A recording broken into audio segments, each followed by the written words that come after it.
Hello, my sleepy friends, and welcome back to Boring Sleepy History. So glad you could join me tonight for another wonderfully dull adventure into the past. Snuggle in, get comfy under your blankets, maybe grab a warm drink, something soothing and slow sipping perhaps. Let the worries of the day melt away as we delve into the quiet corners of history together. Where in the world are you listening from right now? I'm nestled under my own cozy pile of blankets here, ready to transport you. Don't forget to like and subscribe for more sleepy tales so you never miss a wonderfully boring episode. Hit that notification bell too if you're feeling extra sleepy. Now, imagine this. You wake with a gasp, not to the shrill alarm of your phone, but to the rough-spun texture of a coarse wool blanket. Sunlight streams through a narrow slit in a stone wall, illuminating dust motes dancing in the air. You're not in your bed. You're in a vast, echoing chamber within a Crusader castle somewhere in the Holy Land. The scent of damp stone and something faintly metallic hangs heavy in the air. You're clad in full chainmail, heavy, impossibly heavy, the weight dragging you down. Every link a cold, hard reminder of your utterly unexpected predicament. Your patrol has just ended, but before you can even contemplate the vastness of your situation, there's a more immediate problem. The monumental, mind-numbing task of cleaning and oiling your armor. Thousands of tiny links, each needing individual attention. Tonight, the battle isn't against Saracens, but against rust. And the only weapon you have is a rag, some oil, and the rhythmic, repetitive scraping of metal against metal. Let's begin.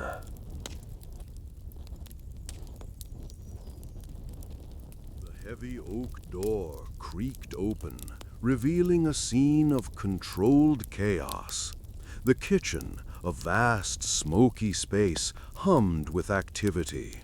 Soldiers, their armor gleaming faintly in the firelight, moved with a practiced efficiency. The air hung thick with the smells of roasting meat, wood smoke, and something earthy, perhaps turnips.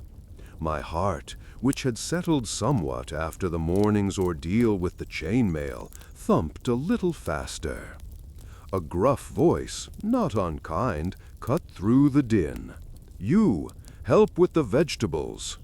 It was the same voice that had summoned me earlier.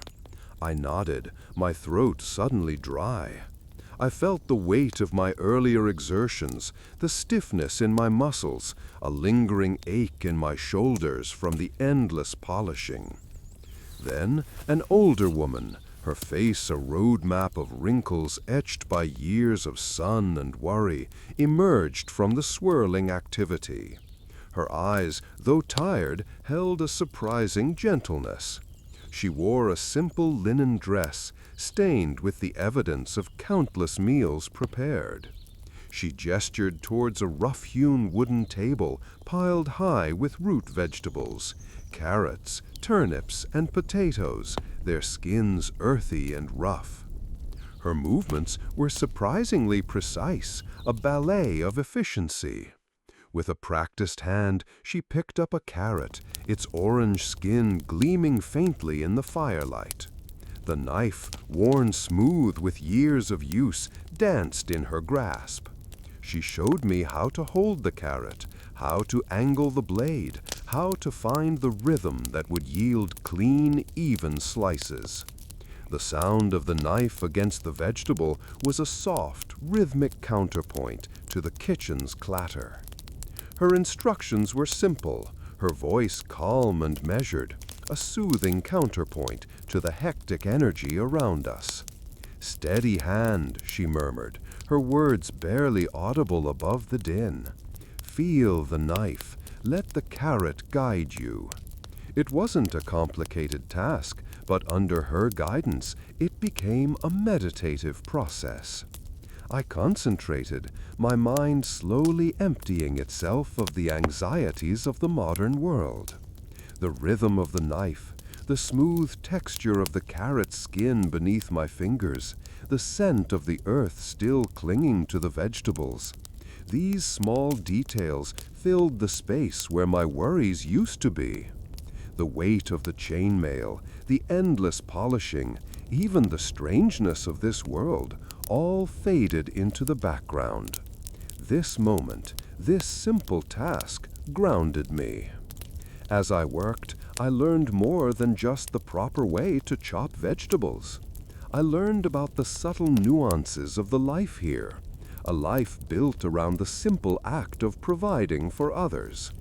I saw the way she interacted with the other soldiers, her words few, but carrying a quiet authority. There was a respect in their interactions, a shared understanding built on years of shared hardship. It was different from what I'd known, but somehow comforting. The repetitive act of slicing vegetables became a meditative practice. With each slice, my tension eased, replaced by a quiet focus. The older woman's quiet presence became a calming presence amidst the bustle of the kitchen. Her guidance was not simply about vegetable preparation, but also about finding a place in this new reality. The rough-hewn wood of the door creaked open, revealing the captain.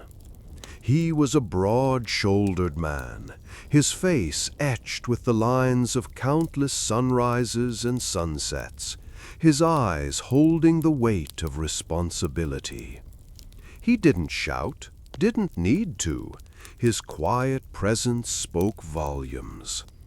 "Come," he said, his voice low and gravelly. "We need to inspect the defenses." My heart thudded against my ribs. The weight of the chainmail I'd spent the day cleaning felt insignificant compared to the weight of his unspoken expectations. I followed him through the labyrinthine corridors of the castle, the stone cold beneath my worn leather boots. The air was thick with the smell of damp stone and wood smoke, a familiar scent now, less alien than it had been. The captain led me to the battlements, the wind whipping at my face as we stepped onto the narrow walkway. It was a breathtaking view. The sun, a fiery ball sinking towards the horizon, cast long shadows across the rolling hills. Fields of gold, dotted with dark clusters of trees, stretched out as far as the eye could see. Tiny figures, tending to livestock or working the land, moved like ants below. The sheer scale of it all was overwhelming. My modern anxieties, which had been fading throughout the day, flickered back to life, only to be quickly subdued again by the profound scale of this ancient world. This wasn't just a castle. It was a microcosm of life, a self-contained universe. The captain moved with the assured grace of a man who knew this place intimately. He pointed out details I'd never noticed before. The subtle angles of the crenellations, the worn grooves in the stone where countless hands had gripped the parapets, the almost imperceptible sag in one section of the wall, a testament to the passage of time and the slow, relentless work of weathering. He spoke little, his words precise and to the point, focusing on practical matters of defense. The state of the archers' posts, the readiness of the crossbows, the thickness of the walls, the placement of the warning beacons. It was a methodical inspection, a ritual as old as the castle itself. As we slowly walked the length of the wall, I allowed myself to truly take in the panorama unfolding below. The distant sounds of the village, the bleating of sheep, the occasional bark of a dog, all seemed distant and almost unreal. Yet the reality of the day-to-day routine of the castle was intensely real. I saw the cook tending his fire in the courtyard, the stable hands brushing the horses, a group of soldiers training with swords. Their movements, once seeming chaotic and confusing, now felt like the interlocking pieces of a well-oiled machine, each contributing to the overall functioning of this place. My task of cleaning the armor felt less like an isolated chore and more like a vital component in the smooth running of this complex medieval world. Even my own efforts, however small they seemed, were part of a larger, centuries-old system. The wind continued to buffet us, but the cold now felt invigorating rather than oppressive. The view was spectacular, the evening light casting a golden glow across the landscape. The castle, seeming a monstrous edifice at close quarters, seemed to shrink to an almost modest scale when viewed from such a height, a solitary sentinel against the vastness of the countryside, yet perfectly at home within it. A quiet contentment, born of the day's work and the awe-inspiring panorama, settled over me as the captain turned and led me back into the warmth of the castle. The rough-hewn stone of the castle wall pressed cool against my back as I leaned against it, the rhythmic clang of metal on metal a distant counterpoint to the hammering in my own head. The captain's inspection had been intense. A long, slow walk around the battlements, the wind whipping at my cloak, the vastness of the countryside stretching before me like a rumpled tapestry. It had offered a different kind of exhaustion, a mental one rather than the physical strain of chopping vegetables or carrying water. Now, back in the relative quiet of my small, sparsely furnished room, a welcome calm seemed to settle over me. The only sound was the occasional creak of the stone walls, a sigh from the building itself. Then a fellow soldier, a younger man with a perpetually surprised expression, appeared in the doorway. He held a heavy, dark object draped in a coarse woolen cloth. "Need a hand with something?" I asked, automatically offering help. Habit, I supposed. Even in this strange medieval world, I still found myself offering assistance before considering the potential consequences. He shook his head, his expression shifting from surprised to slightly apprehensive. He carefully laid the heavy bundle on the floor. It thudded with a dull, metallic groan. As he unfolded the cloth, my breath caught in my throat. Beneath it lay a suit of chainmail, ancient and tarnished, its once gleaming surface now dull and pitted with age. The metal itself seemed to whisper of battles long past, of sun-scorched fields and clashing steel. Its weight was staggering. I could feel the sheer mass of it even from a distance, a palpable sense of history radiating from the metal links. It felt wrong to touch it, as if it contained a sleeping giant that would awaken with the slightest provocation. "The captain said you're handy," the young soldier mumbled, avoiding my gaze. "He wants this cleaned, said you seem to have the patience for it." I looked at the mail again, at the countless small rings, each one a tiny testament to the time and skill required to forge it. I picked up one of the rings. It was cold to the touch, surprisingly smooth under my fingers despite the years of wear. A tiny scratch marred the surface, a testament to a long-forgotten battle. This was not merely cleaning metal. This was preserving history, a whisper from a past I could barely comprehend. The soldier shuffled his feet, clearly uncomfortable with the task. I'm not very good with this sort of thing," he admitted, his voice barely above a whisper. "The oil, it's messy."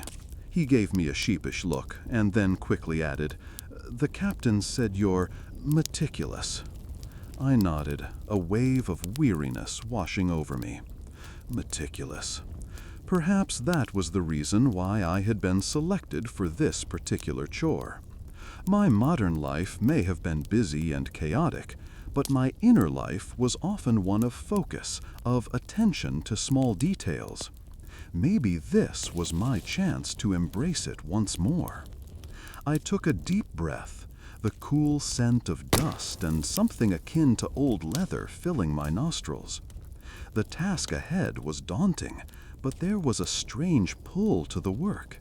It was a physical thing, one I could understand, a stark contrast to the bewildering emotional turbulence I had been grappling with since arriving in this time.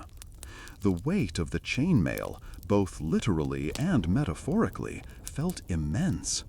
But I picked up the cleaning tool and began the repetitive task. The rhythmic scrape of metal on metal slowly filling the silence of the room. The metal was cold, hard, and unyielding, but as my hands moved, I began to feel the faint heartbeat of history resonating within its rings. The rough-hewn stone of the floor pressed against my cheek. Sleep had come in snatches, punctuated by the creaks and groans of the ancient castle settling around me. The smell of wood smoke, faint but persistent, clung to the air. Even in sleep, the weight of the chainmail lingered, a phantom pressure against my limbs. Then a sound, a gruff but kindly voice calling from the hallway. "A hand here, if you please." I sat up, the wool blanket falling away from my shoulders. My muscles ached, a dull, persistent throb that mirrored the weariness in my bones. The voice called again, closer this time. Hesitantly, I pulled on my tunic, the rough fabric scratching against my skin. The cold air of the corridor bit at my exposed arms as I opened the heavy oak door. There he stood, a soldier, his face weathered and lined, a hint of a smile playing on his lips. He was large, his frame broad and powerful, yet his movements were surprisingly gentle as he gestured towards a massive wooden chest. It was bound with iron straps, its surface scarred and worn, the wood dark with age and use. The scent of old wood and something faintly metallic filled the air. "A hand with this, eh? To the armory it goes." The sheer weight of the chest was immediately apparent. I placed my hands on its edge, my fingers sinking slightly into the worn wood. It felt ancient, as though it had held secrets and stories within its depths for centuries. As we began to move, the wood groaned under its own weight, a low, protesting sound that echoed in the silent corridor. The soldier's steps were measured, his movements carefully calculated to distribute the weight. He hummed a low, wordless tune as we walked, the rhythm of his footsteps and the creak of the chest creating a strangely calming cadence. We moved through the castle, the sounds changing subtly as we progressed. The rhythmic thud of our feet against the stone transitioned to the echoing clang of metal in the armory, the distant shouts of other soldiers. The air grew cooler, a damp chill seeping from the stone walls. The smell of oil and metal replaced the wood smoke, sharp and pungent, a familiar scent that oddly soothed me. The weight of the chest felt less oppressive now, the rhythmic walk establishing a sort of unspoken camaraderie between the soldier and me. I found myself matching his stride, my movements becoming as deliberate and measured as his. We paused at the entrance to the armory, the heavy doors standing sentinel, their iron bands worn smooth from years of use. With a grunt, we heaved the chest inside, its weight settling onto the worn wooden floor. The soldier nodded, a silent acknowledgement of our shared effort. A feeling of satisfaction settled over me. It wasn't the grand accomplishment of cleaning the chainmail, but it was a contribution, a small piece in the intricate tapestry of castle life. The soldier patted my shoulder before departing, leaving me in the echoing silence of the armory, a pleasant weariness settling over me as the smell of oil and metal filled my lungs. The rhythmic scrape of the cleaning tool against the chainmail had become a hypnotic drone, a counterpoint to the quiet hum of the castle. The sun, sinking lower in the sky, cast long, dancing shadows across the stone floor. My shoulders ached, my hands were stiff, but a peculiar sense of calm had settled over me. It wasn't the calm of inactivity, but the quiet satisfaction of a task slowly, surely nearing completion. The metallic scent of the oil mingled with the faint, earthy smell of the stone walls, a comforting aroma that had become almost familiar. Then a small voice, hesitant and slightly breathless, broke through the quiet. "Excuse me, sir?" I looked up, startled. A young stable boy stood in the doorway, his face smudged with hay and sweat, his eyes wide and anxious. He clutched a worn leather strap in his hands, his overall appearance suggesting a whirlwind of activity. He seemed barely older than a boy, his youthful face incongruous with the seriousness in his expression. "Yes?" I asked, my voice still carrying the trace of the day's quiet concentration. He shuffled his feet, his gaze flitting nervously around the room before settling on me. There's a horse in the stables. He's hurt." A wave of apprehension washed over me. Horses. I hadn't thought about horses since leaving the modern world. The image of sleek, well-cared-for animals a distant memory. This one, I imagined, would be different. The stables were likely rough, the conditions harsh. The thought stirred a flicker of unease within me, a tiny tremor in the otherwise tranquil landscape of my mind. "What's wrong with him?" I asked, carefully setting down my cleaning tools. The sudden shift in activity, a jarring interruption to the rhythm of my day. He fell," the boy stammered, twisting the leather strap in his hands.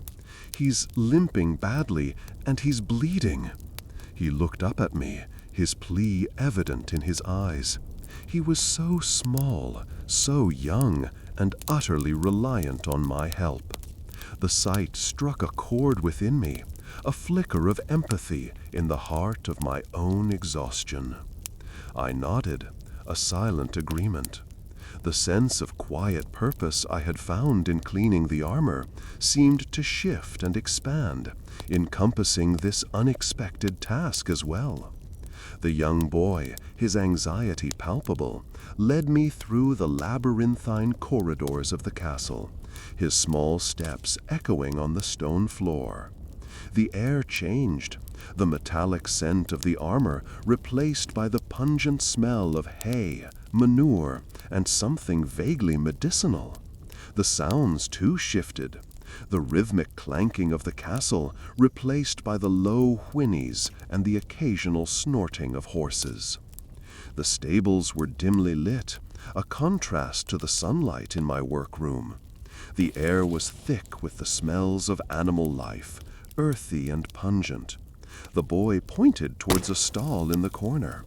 A large, dark horse stood listlessly, its flank bleeding, its leg clearly injured. It flinched slightly as the boy approached, but stood relatively still. I approached cautiously, the sight of the animal's distress stirring a fresh wave of empathy. My earlier exhaustion seemed to melt away, replaced by a focus and determination to help. My mind clear and purposeful in this sudden shift of responsibility. I felt a strange bond forming between me, the boy, and the injured animal, a connection forged in shared responsibility and concern. The task ahead felt immediate, the work important. The air in the stable hung thick with the smells of hay, sweat, and something earthy, almost musky. The wounded horse, a powerful chestnut with a deep gash on its flank, nuzzled my hand, its breath warm and wet against my skin. Its eyes, large and dark, held a surprising gentleness. The boy, no older than 12, worked with a quiet efficiency, his small hands surprisingly strong as he cleaned the wound. He hummed a low, wordless tune, a soothing counterpoint to the rhythmic scrape of his cloth against the horse's coat. The quiet work continued for a while longer. The boy's movements were precise, his touch gentle. I watched, fascinated by the quiet concentration on his face, the way his brow furrowed in concentration as he tended to the wound. He moved with a surprising grace, a quiet competence that belied his youth. Finally, he straightened up, wiping his hands on a rag. "The wound is cleaned, at least for now," he said, his voice a little breathless. He glanced at the towering bale of hay leaning against the stable wall. Would you help me with this? It's heavier than it looks." The bale was indeed weighty, a solid mass of dried grasses and fragrant herbs. Together, we wrestled it upright, our breaths coming a little harder with the effort. The boy grunted with exertion, his muscles straining beneath his thin tunic. We heaved it towards the loft, the rough-hewn timbers creaking in protest beneath our feet. As we hauled the hay aloft, a strange sense of camaraderie settled between us. The shared effort, the rhythmic heave and lift, created a strange rhythm, a silent dance between two people bound by a common task. "He'll be all right," the boy said, his voice softer now, almost a whisper, as we paused to catch our breath. He gestured towards the horse. "Old Bess is tough. She's seen a lot, but she always pulls through." I nodded, feeling a surprising warmth spread through my chest. "She's a beautiful creature," I said, my voice a little hoarse from the effort. "Aye," the boy agreed, "and she appreciates a good scratchin' behind the ears. Makes her happier than any fancy oats, I reckon." He chuckled, a sound as light and carefree as the dust motes dancing in the shafts of sunlight filtering through the loft's openings. "It's the little things, isn't it? The simple pleasures." He paused, looking out at the horses in their stalls, their quiet munching a backdrop to our conversation. His gaze fell on a small brown foal, stumbling clumsily on its spindly legs. A smile touched his lips. Even that little runt, he finds joy in a simple mouthful of hay. His words resonated, striking a chord in my heart. The simple pleasures, the quiet contentment in the shared effort, the rhythmic work, the gentle touch of a wounded animal. It was a stark contrast to the anxieties and complexities that had filled my life before. Here, in the heart of this ancient stable, surrounded by the smell of hay and the quiet sounds of the castle, a small peace settled over me. The hay smelled sweet, almost overwhelmingly so, a sharp contrast to the metallic tang of the armor oil that still clung faintly to my skin. The young stable boy, his face scrubbed clean of hay dust now, had left me to rest, a silent understanding passing between us. He'd said something about needing more straw for the wounded horse, a gentle apology in his eyes. I'd mumbled a reply, my voice feeling thick and strange in my own ears. The loft was dim, the only light filtering weakly through cracks in the wooden walls, casting long, wavering shadows. The air was thick with the scent of hay and horses, warm and earthy. A soft, rhythmic thumping filled the air, the steady beat of a horse's heart, perhaps the one I'd just helped tend to. My eyelids felt heavy, leaden. A wave of exhaustion, deeper and more profound than anything I'd felt before, washed over me. It wasn't just tiredness, it was a surrender, a complete letting go. The weight of the day, the weight of the chainmail, the weight of my unexpected displacement, it all seemed to melt away under this sudden, intense drowsiness. The sounds of the castle, usually a constant background hum, faded into a muted drone. Even the steady thump-thump of the horse's heart seemed to recede, becoming a distant, almost imperceptible rhythm. My limbs felt loose, languid. I remember thinking hazily that the hay was surprisingly soft, surprisingly comfortable. The rough texture I'd expected was absent. Instead, it felt like sinking into a cloud, a gentle, yielding embrace. My head lolled forward, and the world tilted. The faint scent of hay filled my nostrils, a sweet, sleepy aroma. I felt no struggle, no resistance as I slumped, as the world swayed and blurred. The darkness descended gradually, not as a sudden plunge, but a gentle fading, like twilight softly giving way to night. There was no jarring transition, no sudden loss of consciousness. It was more of a slow, blissful dissolving, a melting into the warm, yielding hay. All thoughts and anxieties dissolved. The world narrowed, focused, and then simply ceased. There were no dreams, no visions, no fragmented memories.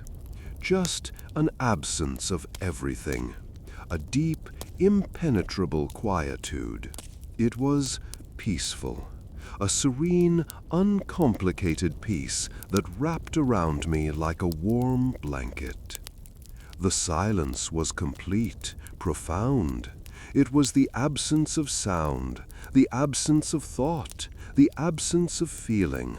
A void, yet not an unpleasant one. It was a state of being, not a state of nothingness. It was simply rest, pure, unadulterated rest. The kind of rest that only comes after days of relentless physical and mental labor. A rest so deep it felt like a balm on a raw, aching soul. Awakening was a slow, gentle process.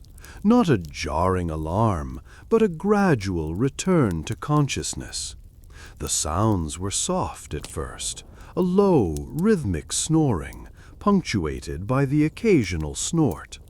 Then came the smells, a rich, earthy scent of hay, mingled with the musky odor of horses. My body felt heavy, sunk deep into something soft and yielding. Hay, I realized, as a small, almost imperceptible shift in my weight confirmed the suspicion. My head felt thick, my thoughts sluggish. The snoring intensified, closer now.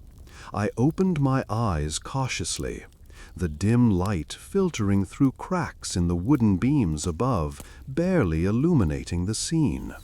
I was nestled amongst bales of hay, the rough texture scratching against my cheek. A young boy, the stable boy from yesterday, I realized, was curled up a few feet away, his breath puffing gently in the cool night air. He stirred, his eyes fluttering open. He looked startled for a moment, then a smile spread across his face. "You're awake," he whispered, his voice a low murmur that didn't disturb the quiet of the stable. "Good, I need some help." He gestured towards a stall where a sizable amount of dung lay scattered. "Mucking out," he explained, his words accompanied by a slight yawn. "It's easier with two." The work itself wasn't difficult, but the routine was strangely calming.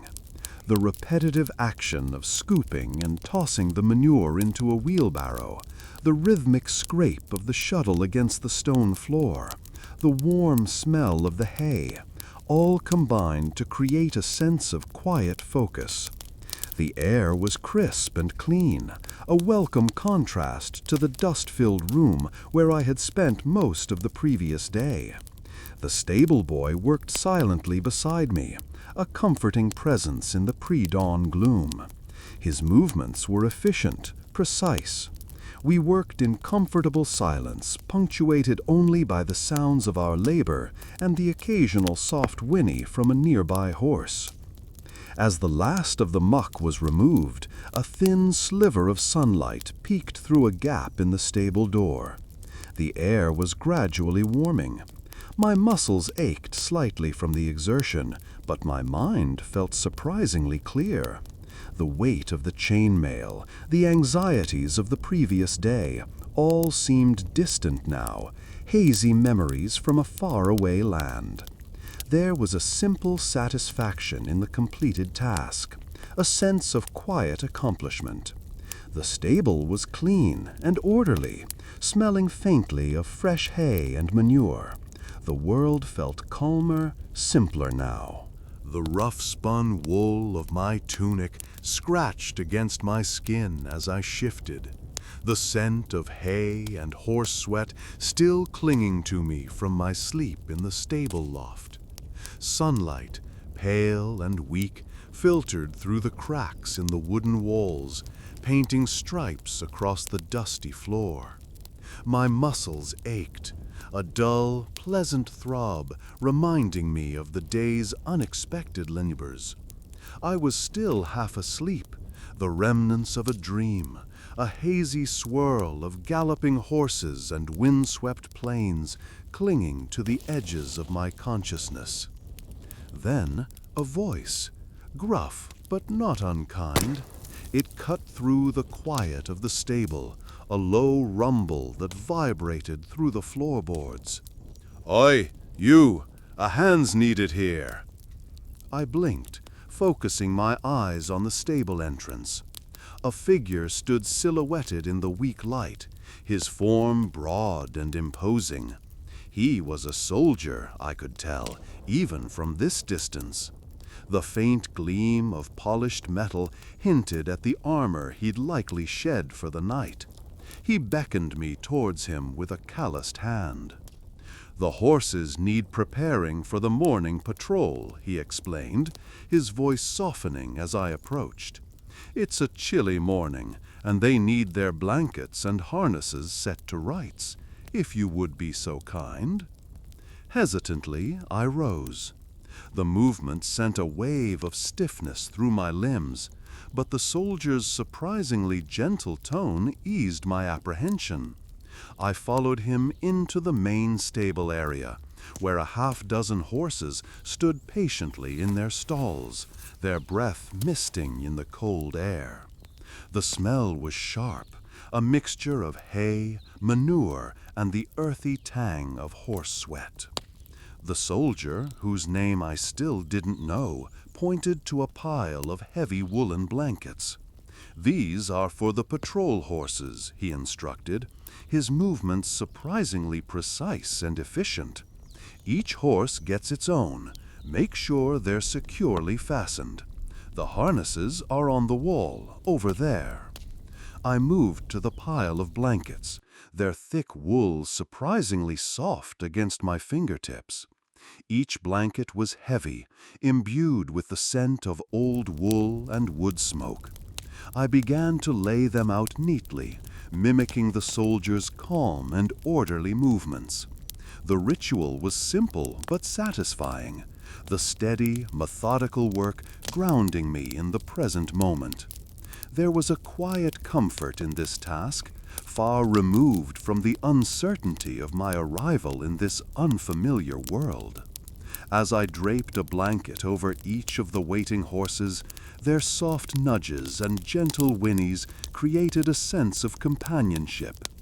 I carefully adjusted each harness, making sure the buckles were securely fastened and the straps lay flat against their bodies. Each horse seemed to thank me with a quiet sigh or a gentle rub against my arm. The process was repetitive, yet it held a curious charm.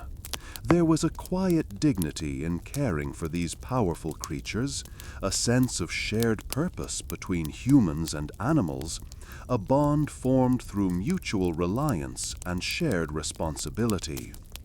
The soldier observed my work in silence, only occasionally offering a brief instruction or a word of encouragement. By the time we were finished, the cold gray light of dawn had fully broken, and the stable was filled with the warm breath of horses, the clink of metal buckles, and the quiet contentment of a job well done. The soldier clapped me on the shoulder, a gesture surprisingly gentle for such a large man. "Well done," he said, a rare smile breaking across his weathered features. "Those horses will be warm and ready for the patrol now." The sun, a low-hanging orb of fiery orange, cast long shadows across the stable yard. The air, thick with the scent of hay and horse sweat, held a crispness that hinted at the approaching evening. My hands, still slightly stiff from hours spent mucking out stalls, felt the familiar ache of exertion. A passing soldier, his armor gleaming faintly in the fading light, stopped beside me. He had a kind face, lined with the experience of countless campaigns, and his eyes held a quiet weariness that mirrored my own. He held up a tattered banner, its once vibrant colors now faded and muted by time and weather. The fabric, heavy with age, felt rough beneath my fingertips. Tears had ripped through the cloth, leaving jagged edges that threatened to unravel further. "Could you lend a hand?" he asked, his voice a low rumble. "My needlework is lacking, to put it mildly." I nodded, a silent agreement. The task seemed a welcome change from the monotonous rhythm of the stables. He handed me the banner, the weight surprising me for something so seemingly fragile. The intricate stitching, a testament to a long-gone craftsman's skill, caught my eye. Tiny faded images depicting a heraldic crest, almost swallowed by the ravages of time, were visible, hinting at stories whispered across the centuries. The soldier provided me with a needle and thread, its color a dull brown that strangely matched the muted tones of the banner. The needle was surprisingly sharp, a prick to my finger reminding me of the physical reality of this world, so far removed from my previous life. The thread felt strong, yet fine enough to easily weave through the damaged fabric. I sat down on a nearby bale of hay, the soft, dry texture a comfortable contrast to the rough texture of the banner. The work was slow, meticulous, each stitch a tiny victory against the decay of time. The colors of the threads, as I carefully mended the rips, seemed to glow faintly against the fading light. The soldier watched quietly, occasionally offering a word of encouragement, his presence a comforting silence. The rhythmic in and out of the needle became a meditative practice. As I worked, the sounds of the castle faded into the background. The distant clang of metal, the murmur of voices, the neighing of horses, all transformed into a gentle hum. My focus narrowed to the task at hand, the delicate dance of needle and thread, the slow healing of the tattered fabric. The frayed edges gradually came together, a visual manifestation of my own slow assimilation to this strange new reality. There was a satisfaction in the process that went beyond the simple act of mending a banner. It was the quiet restoration of something broken, something lost to time. It was a tangible connection to the past. The soldier took the finished banner, his weathered face breaking into a genuine smile. "Thank you," he said, his voice filled with a gratitude that was almost palpable. He paused, then added, "It's remarkable. I can't say I ever expected such fine needlework from someone so new." The compliment didn't feel boastful, merely an observation of a shared task completed. The setting sun cast a warm glow on the mended banner, its colors now slightly restored, and for a moment I felt a sense of belonging, a profound sense of peace. The last ring clicked shut. The weight of the chainmail, once a crushing burden, now felt almost insignificant, a mere ghost of its former oppressive presence. The metal gleamed dully in the fading light, reflecting the last rays of the setting sun like captured fireflies. My hands, raw and sore, ached pleasantly, a testament to the long hours spent in its service. A deep tiredness settled over me, a comfortable weariness that spoke of a day well spent. I stood, stiff and slightly shaky, and surveyed my work. The armor stood proudly on its stand, a testament to patience and persistence. Right. A gentle hand rested on my shoulder, a surprising touch in the quiet solitude of the room. I jumped, a reflexive startle that betrayed my lingering anxieties. Then a soft voice, calm and reassuring, broke the silence. "You've done well," it said. "The armor looks magnificent. It's almost as if you've breathed new life into it." I turned to see the speaker, an older woman, her face etched with lines that spoke of years spent within these castle walls, her eyes kind and understanding.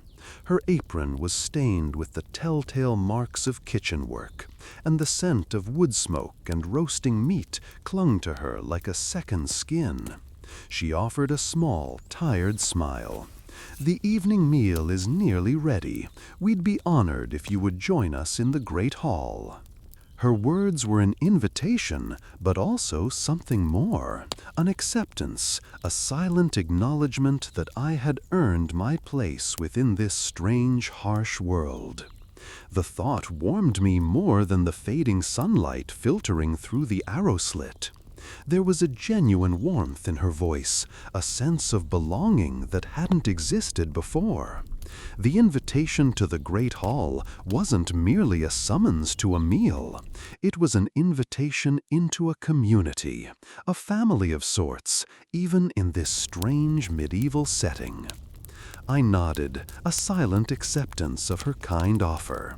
The exhaustion still clung to me, but it was no longer a burden. It felt earned.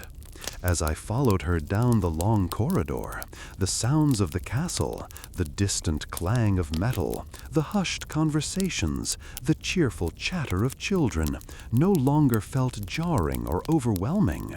They were the sounds of a life unfolding, a life I was slowly, tentatively beginning to understand. The castle, once a prison, was beginning to feel like a home. The rough stone beneath my feet felt less like a cold, unforgiving surface and more like familiar ground. The flickering candlelight that illuminated the walls seemed less harsh and more like a welcoming embrace. With each step, a measure of the initial anxiety shed, replaced by the quiet comfort of acceptance. The heavy weight of uncertainty shifted slightly, the feeling of belonging growing with every passing moment. We reached the great hall, the entrance a shadowy archway that opened into a space filled with the warmth of a crackling fire and the fragrant steam of simmering stew. The air hummed with conversation, laughter, and the clinking of cutlery. The offer of a shared meal, a simple act of kindness, felt like a bridge spanning the chasm between my old life and this new, unexpected reality. I felt a quiet relief wash over me, the exhaustion of the day finally giving way to a tentative hope, a sense that perhaps I could find peace in this unexpected journey. The heavy oak door creaked open, revealing a scene bathed in the warm glow of candlelight and the flickering firelight from a massive hearth. The great hall was a cacophony of sound, the clatter of cutlery, the murmur of conversations, the boisterous laughter of soldiers, all mingling into a surprisingly comforting hum.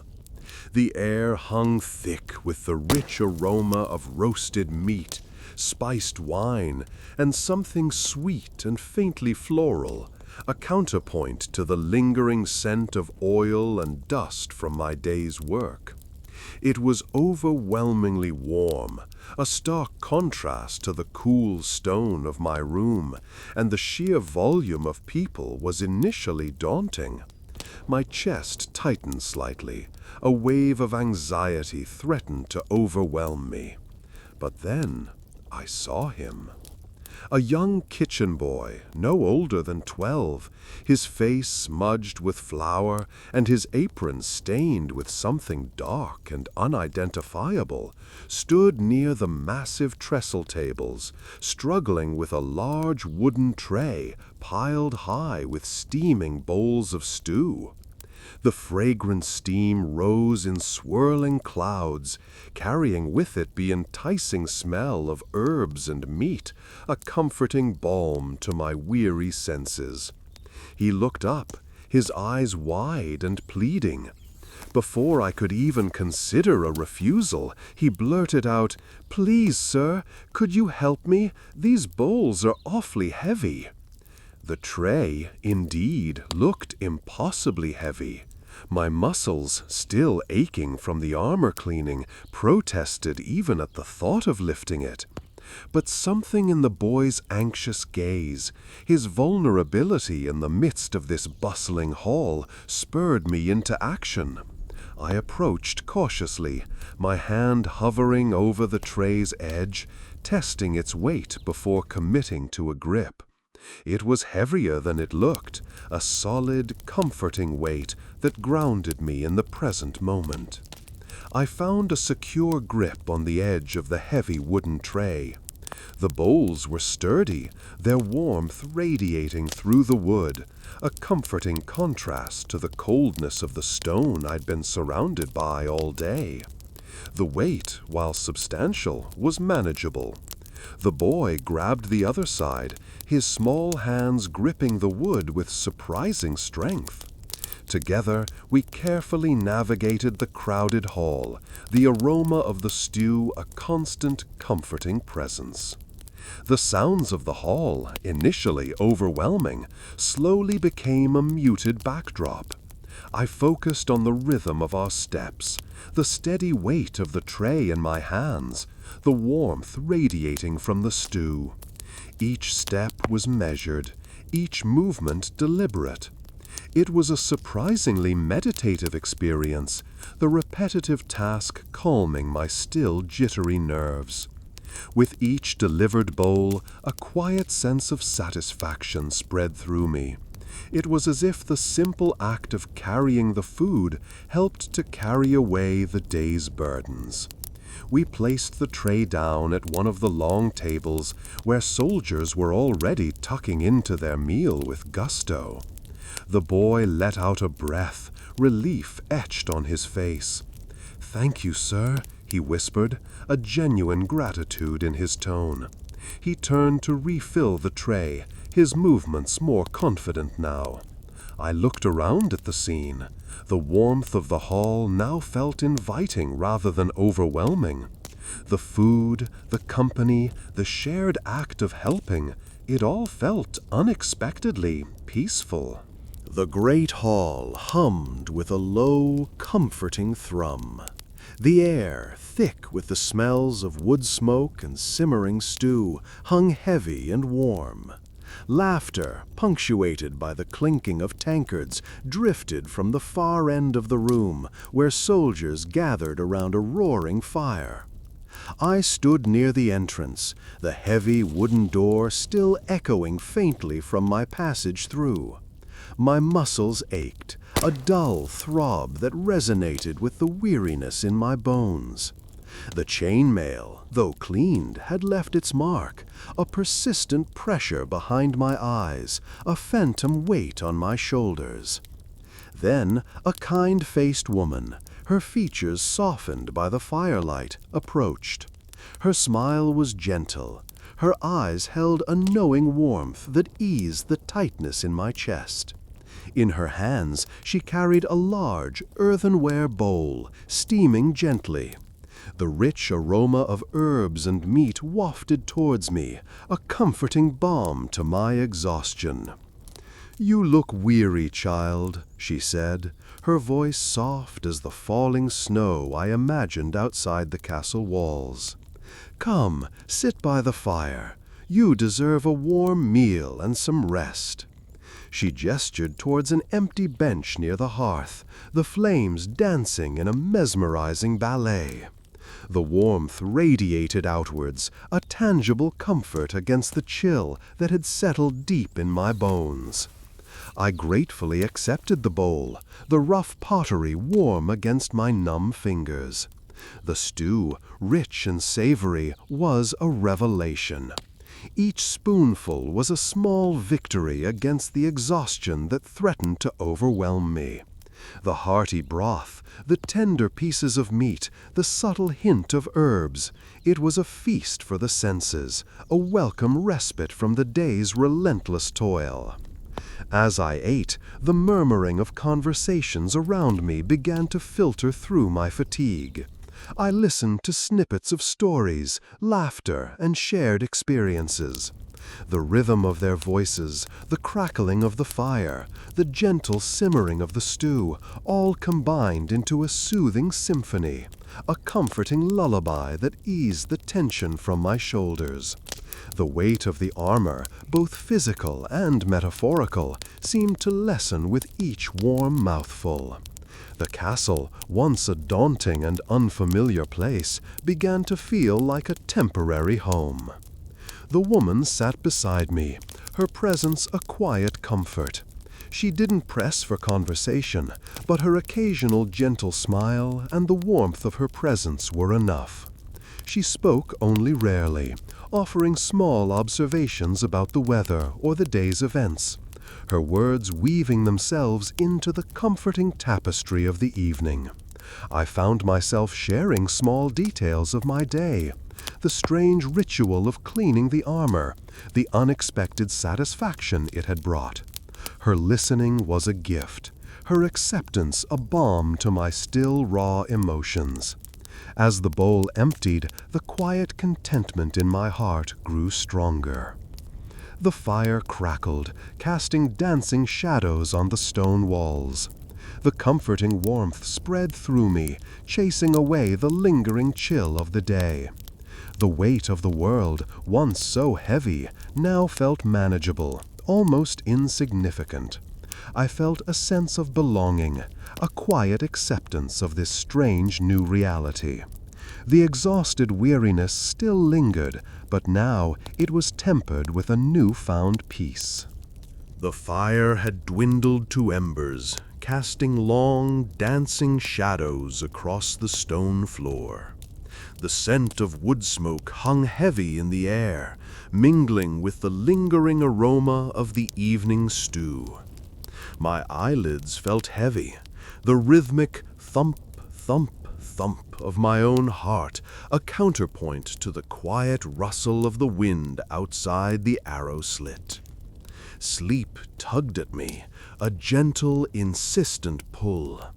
My muscles ached pleasantly, a deep, satisfying weariness settling in my bones after a long day of unexpected chores.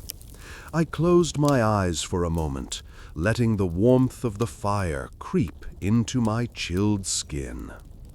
A soft cough broke the silence. I opened my eyes, blinking against the fading light. A fellow soldier stood in the doorway, his silhouette framed against the faint glow emanating from the corridor. He was a quiet man, usually found tending to his own equipment, his face etched with the same quiet weariness I felt myself. "Mind lending a hand?" he asked, his voice low and gravelly. He held up two long, slim scabbards. "Need to polish the knight's ceremonial swords before morning. The captain's particular about such things."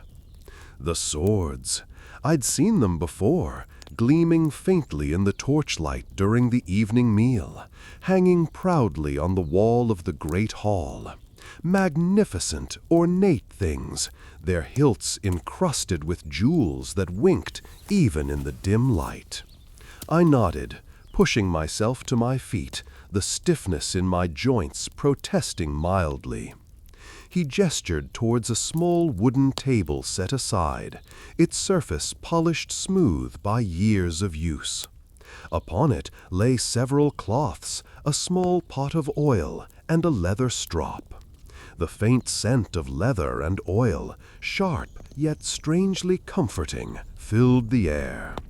He laid the scabbards down, their weight substantial, and drew the swords. They were even more impressive up close, the polished steel reflecting the meager light in a dazzling display. The intricate carvings, depictions of battles and mythical beasts, shimmered faintly. The metal itself felt cool and smooth under my fingertips as I gingerly wiped away a layer of dust.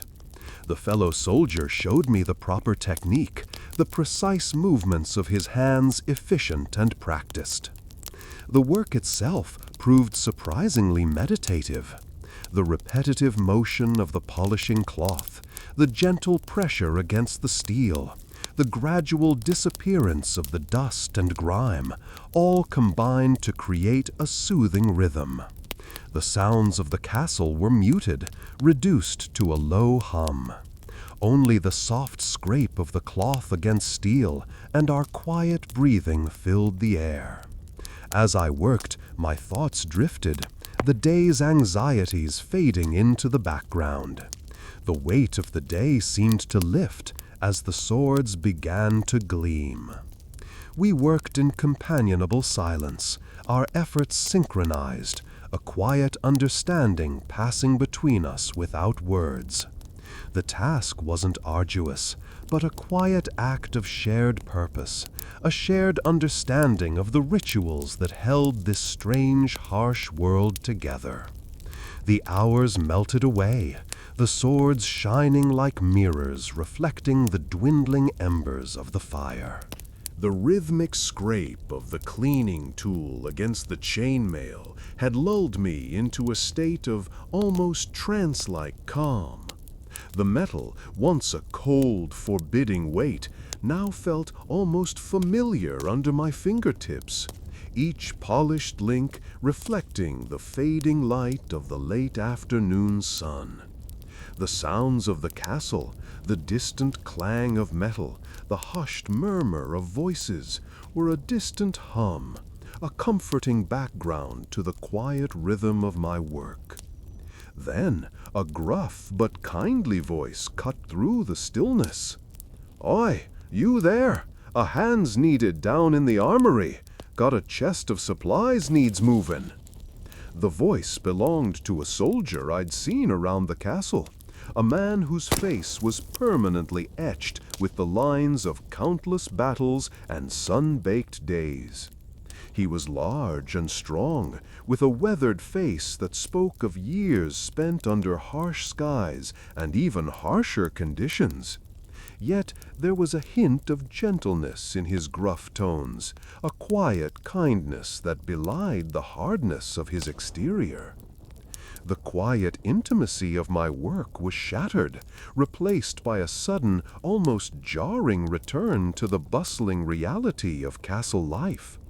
My body, stiff from hours of kneeling, protested as I stood, the chainmail momentarily forgotten. The chest, when I finally reached it, was immense, a heavy wooden crate bound with iron straps, its contents shifting with a disconcerting rattle. The weight of it was almost overwhelming. The soldier, sensing my struggle, offered a hand, his grip surprisingly gentle. We worked together, the weight of the chest seeming to lessen with our combined effort. The air was heavy with the scent of dust and polished wood, the feel of the rough-hewn wooden planks under my hands a stark contrast to the smooth, cold metal I'd been working with. As we moved through the castle, we passed through narrow corridors and echoing hallways, the sounds of the castle's life swirling around us. There was a hushed reverence in the manner of those we passed. Our progress felt significant, the transport of that chest a vital act in maintaining the castle. The journey felt long, and the weight pressed down on me, but there was also a sense of camaraderie, a silent understanding between us.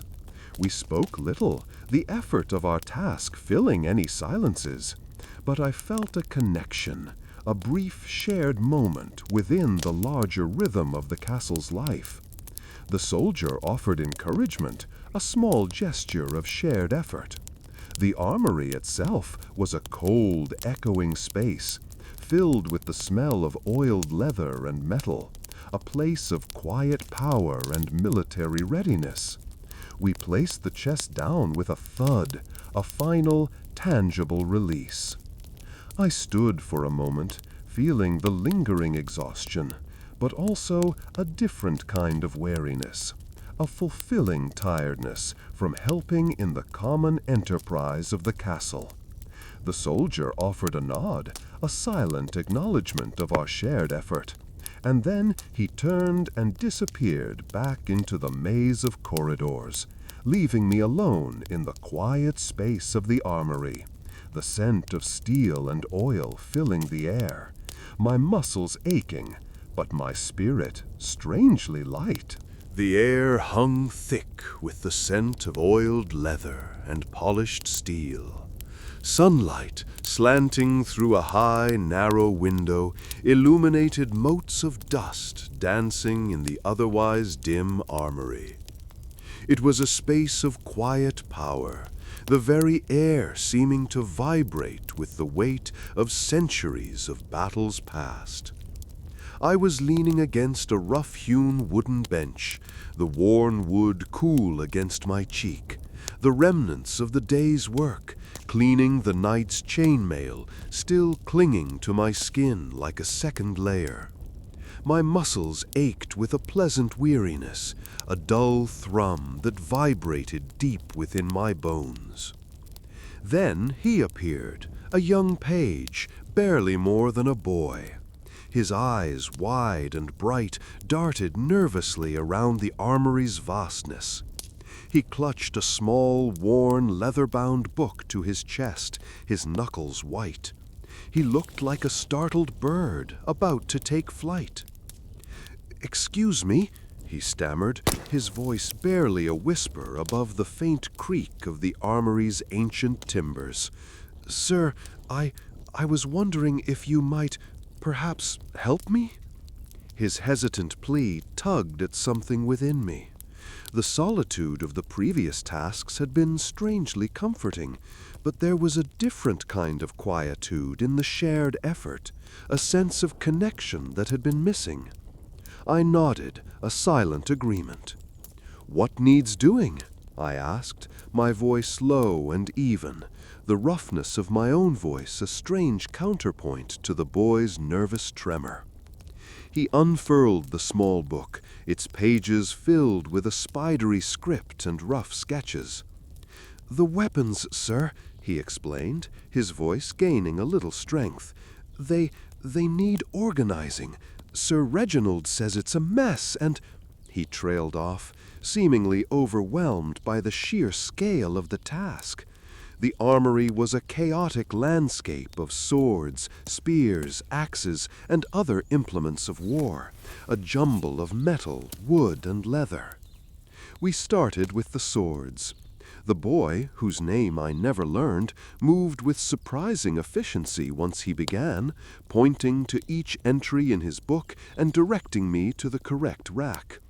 Each sword felt heavy in my hands, cold and metallic, each one a testament to forgotten battles, whispered legends, and lives both lived and lost. The feel of the hilts varied, some smooth and polished, others rough and worn, each bearing the subtle marks of use and age. The weight of the blades, some slender and elegant, others broad and brutal, pressed into my hands, a tangible link to a history I was only just beginning to understand. As we worked, a silent understanding grew between us. There was no need for words. Our actions spoke louder than any conversation. The boy's initial nervousness melted away, replaced by a quiet focus and a surprising diligence. He moved with an almost rhythmic grace, retrieving the weapons and placing them with a meticulous care that belied his age. We worked in silence, the only sounds the rhythmic clinking of metal against metal and the occasional creak of the ancient armory floor. Hours slipped by unnoticed. The setting sun cast long shadows across the armory, highlighting the dust motes dancing in the last rays of light. We had nearly completed the task, the chaotic jumble transformed into an orderly display. A quiet satisfaction settled over me, a sense of accomplishment born not from grand feats, but from the simple act of organizing, of putting things in their place.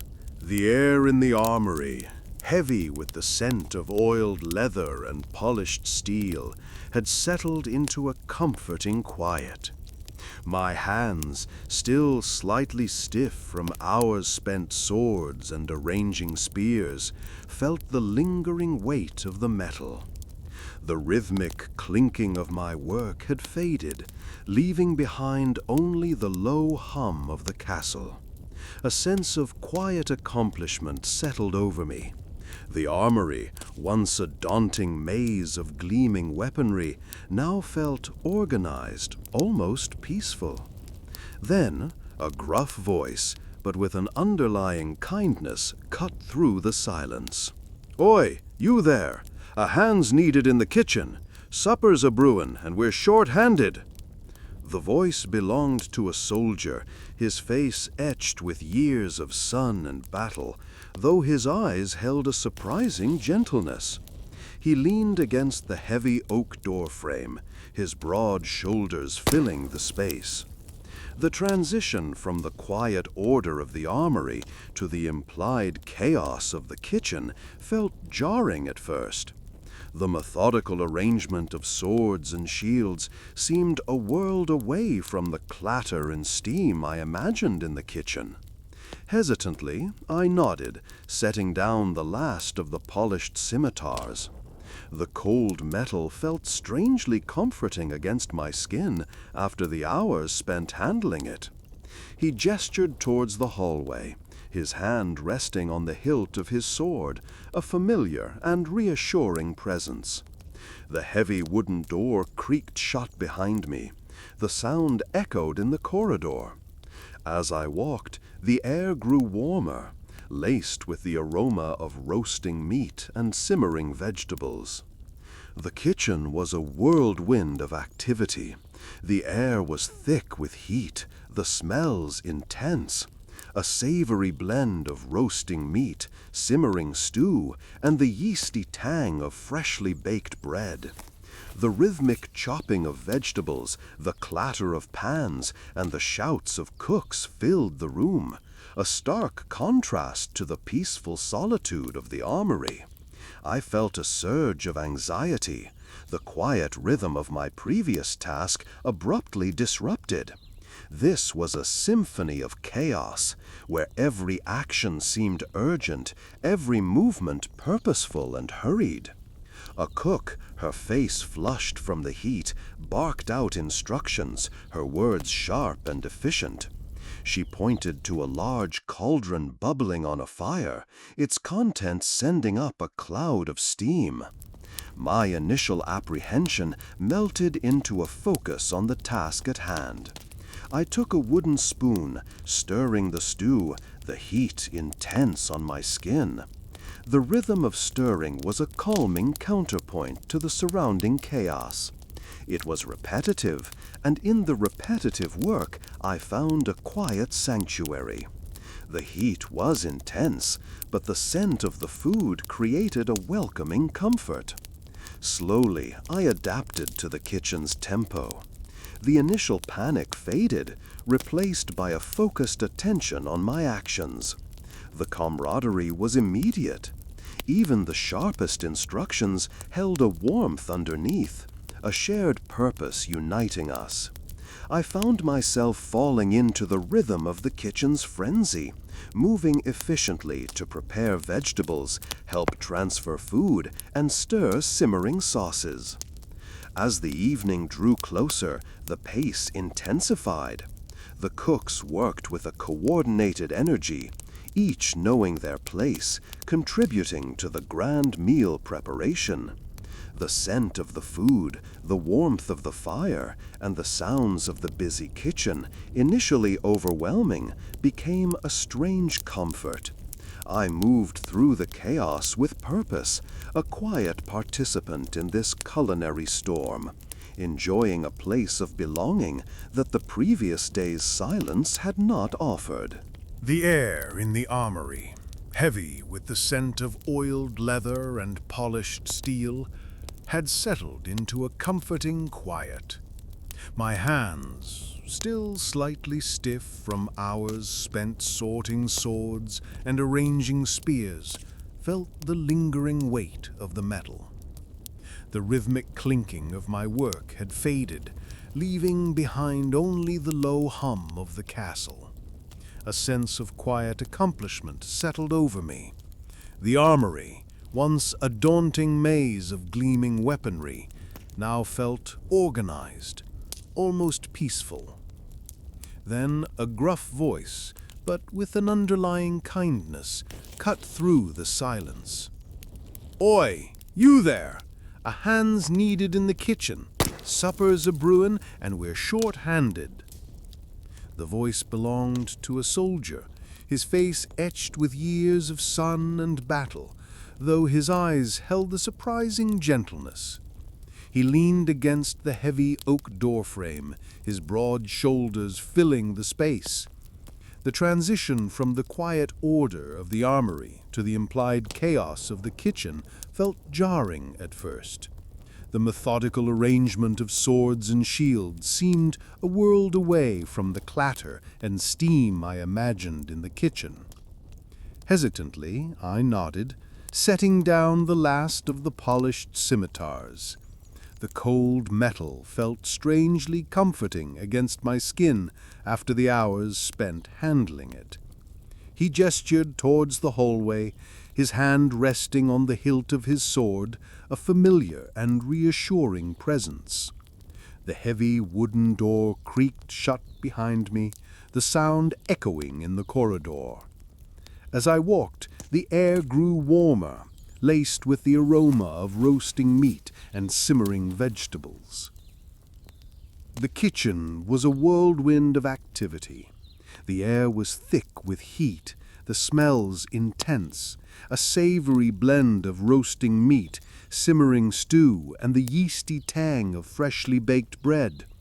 The rhythmic chopping of vegetables, the clatter of pans, and the shouts of cooks filled the room, a stark contrast to the peaceful solitude of the armory. I felt a surge of anxiety, the quiet rhythm of my previous task abruptly disrupted. This was a symphony of chaos, where every action seemed urgent, every movement purposeful and hurried.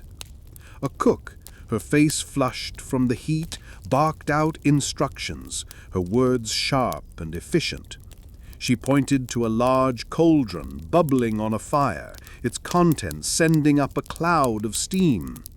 My initial apprehension melted into a focus on the task at hand. I took a wooden spoon, stirring the stew, the heat intense on my skin. The rhythm of stirring was a calming counterpoint to the surrounding chaos. It was repetitive, and in the repetitive work I found a quiet sanctuary. The heat was intense, but the scent of the food created a welcoming comfort. Slowly I adapted to the kitchen's tempo. The initial panic faded, replaced by a focused attention on my actions. The camaraderie was immediate. Even the sharpest instructions held a warmth underneath, a shared purpose uniting us. I found myself falling into the rhythm of the kitchen's frenzy, moving efficiently to prepare vegetables, help transfer food, and stir simmering sauces. As the evening drew closer, the pace intensified. The cooks worked with a coordinated energy, each knowing their place, contributing to the grand meal preparation. The scent of the food, the warmth of the fire, and the sounds of the busy kitchen, initially overwhelming, became a strange comfort. I moved through the chaos with purpose, a quiet participant in this culinary storm, enjoying a place of belonging that the previous day's silence had not offered. The air hung thick with the scent of wood smoke and simmering stew, a comforting aroma that wrapped around me like a warm blanket. My muscles ached, a dull thrumming beneath my skin, the result of a long day spent moving heavy objects and polishing metal. I stood near the entrance to the great hall, the boisterous laughter and clang of tankards a jarring contrast to the quiet intensity of my recent tasks. I felt the weight of exhaustion pressing down, a heavy cloak I couldn't seem to shed. Then a gentle hand rested on my shoulder. I turned to see a kind-faced woman, her eyes crinkled at the corners, a smile playing on her lips. Her hair was pulled back from her face, revealing wrinkles etched by time and hard work. She wore a simple but clean dress, and her hands, though rough, moved with a practiced grace. "You look weary, child," she said, her voice soft but clear above the din. "Come, sit by the fire. You deserve a rest." She led me to a low bench by the crackling hearth. The warmth radiated outwards, a soothing balm to my tired limbs. She placed a steaming bowl of stew before me, the rich aroma of herbs and meat filling my senses. The broth was thick and fragrant, flecked with tender vegetables. Each spoonful was a small act of comfort, easing the tension in my shoulders. Around us, the hall buzzed with activity. Soldiers recounted their day's events, their voices booming with laughter and camaraderie. The flickering firelight danced on their faces, casting long, shifting shadows that added to the lively atmosphere.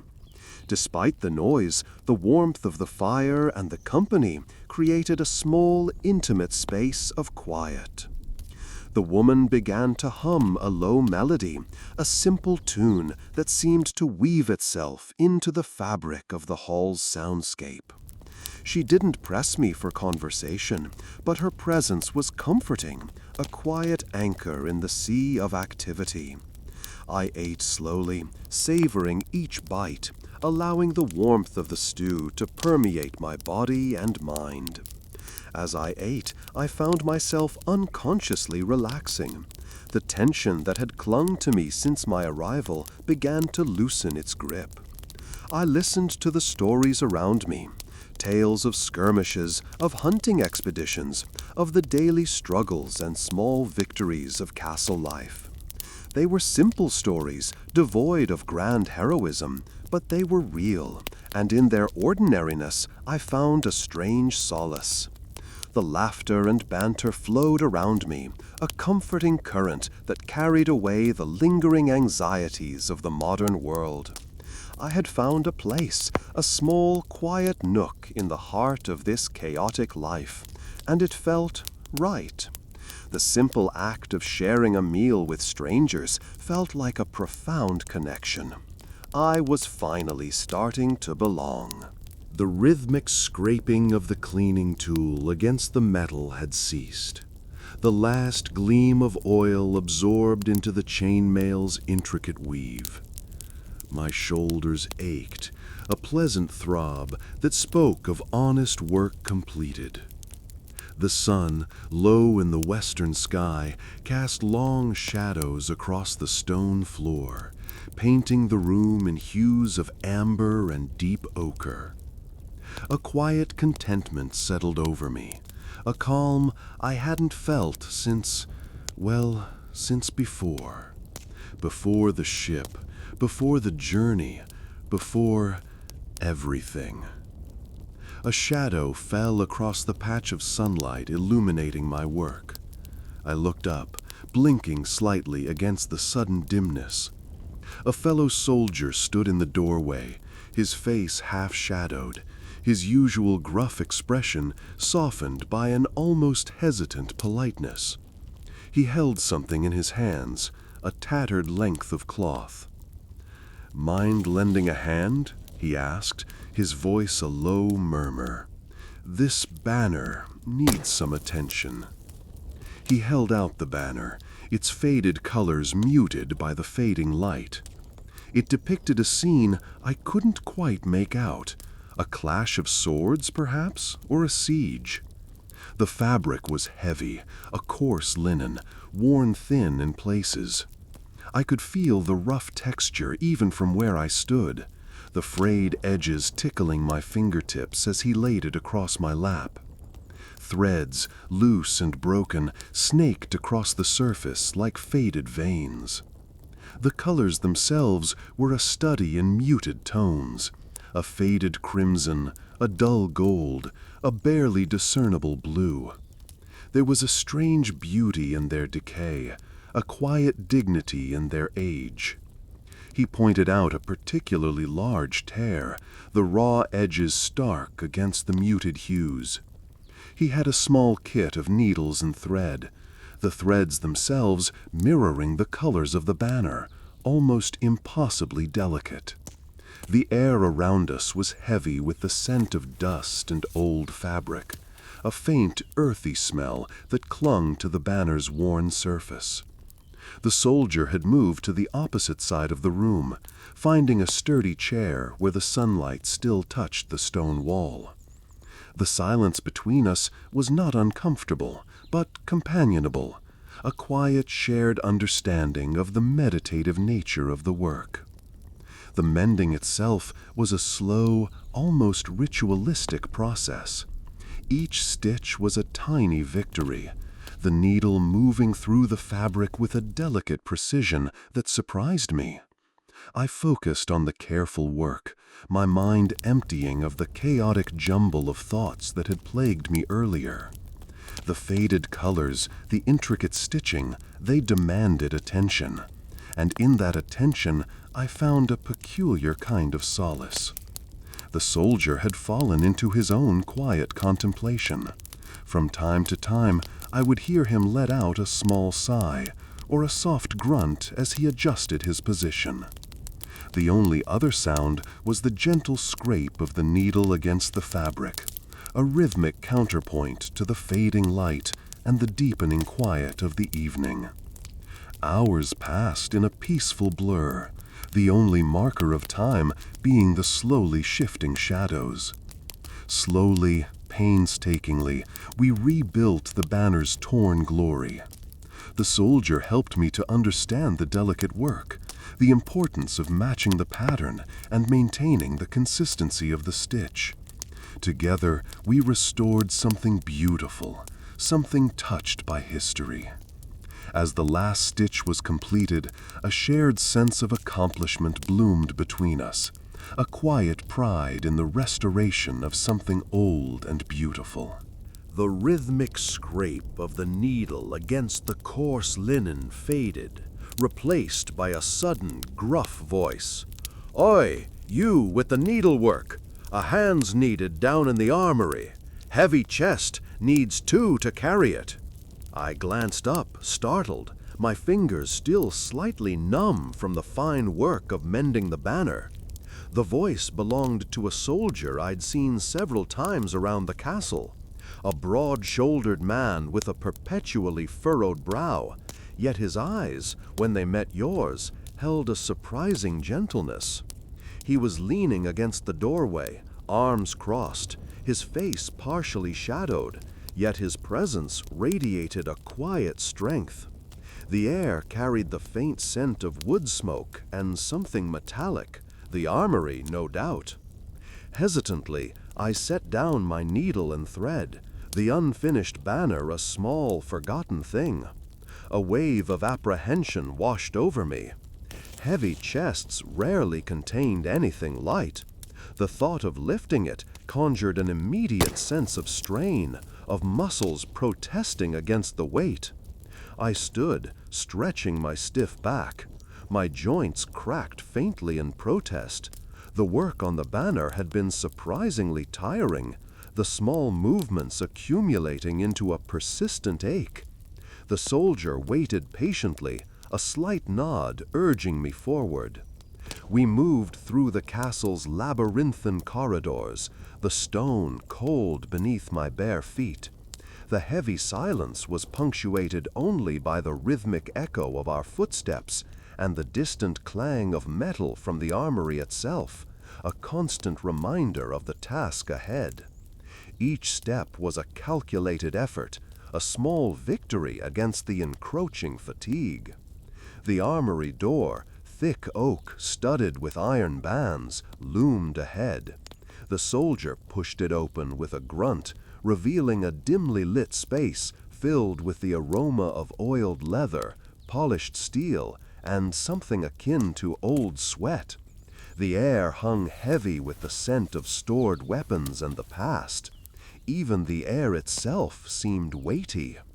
The chest, waiting in the center of the room, was immense, a dark, iron-bound container almost dwarfing the soldier beside it. Its surface was scarred and dented, telling silent tales of journeys past. The soldier, without a word, indicated the far side of the chest. We lifted together, the weight settling heavily into our shoulders, a shared burden. The effort drew a groan from the soldier, and I found myself matching it. The chest seemed to weigh a ton. It wasn't just the weight, it was the sheer physical pressure, the strain against my muscles. This was not the gentle rhythm of needle and thread. As we slowly, carefully made our way back through the dimly lit corridors, each step requiring a controlled effort, a quiet rhythm established itself. A strange companionship bloomed between us. In the shared effort, the silent grunts of exertion somehow forging a bond between two disparate souls within the castle walls. A sense of shared purpose settled over us, easing the physical burden slightly.